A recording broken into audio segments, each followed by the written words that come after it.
the only possible basis for Christian apologetics, Lewis says, is a proper respect for paganism.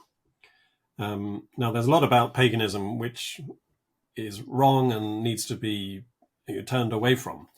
But Right. there are some aspects of paganism which are worth looking back at. That is to say, respecting. That's what the word respect literally means. Respect.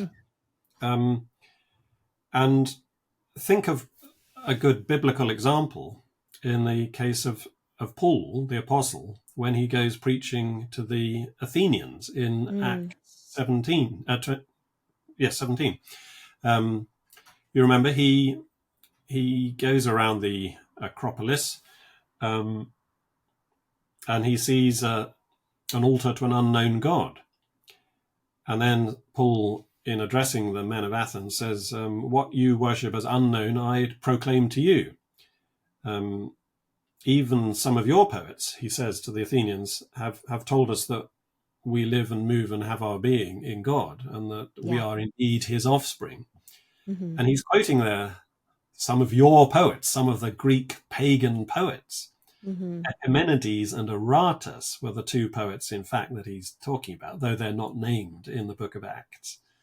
But we know that Aratus and Epimenides wrote poems about Zeus, who is the king of the Greek pantheon, the main god in Greek paganism.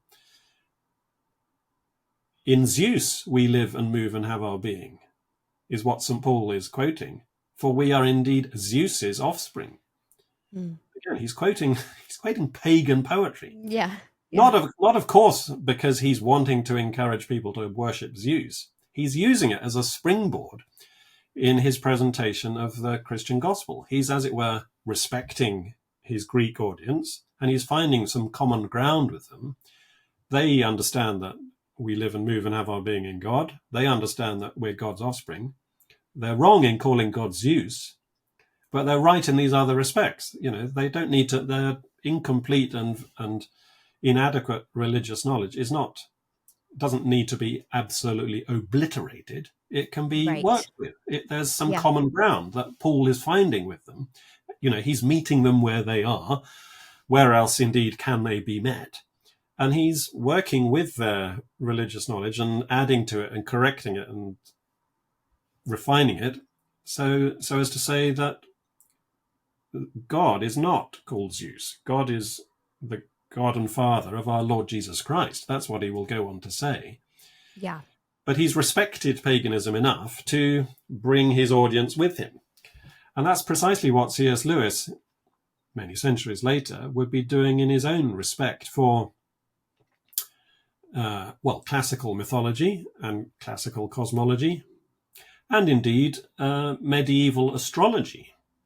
Now, that word astrology also makes a lot of Christians think, oh dear, this is dangerous. But it shouldn't. There's no necessary reason why astrology is a dirty word, because astrology literally just means study of the stars. Right. You have biology, the study of life. You have geology, the study of the earth. You have anthropology, the study of humanity. Astrology, study of the stars. Why wouldn't you study the stars? The stars are beautiful. The stars are things that God has created. And there's a long tradition of Christian astrology. Philip Melanchthon, who is, was Martin Luther's right-hand man, was well known for studying astrology. So it's not something that is a completely foreign concept at all to Christian history. No, there are three things that the Christian church has traditionally stood out against. And Lewis talks about this in one of his academic writings. He says, the church has always said you mustn't worship the planets. Well, that's obvious. You mustn't commit idolatry.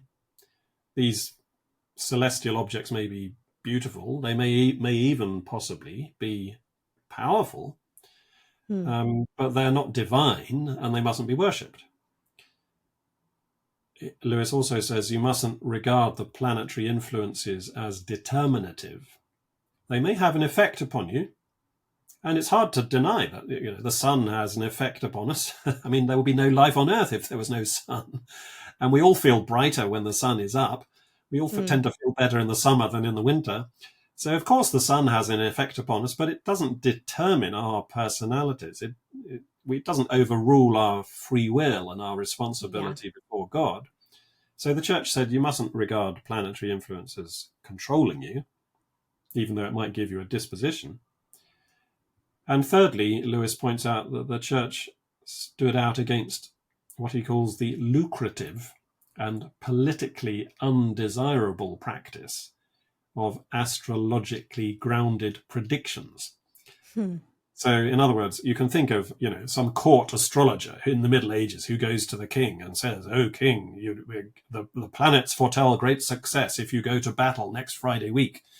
But all the while, that court astrologer is in the pay of the foreign nation, and he's tricking the king and he's making a lot of money in the process by these astrologically grounded predictions.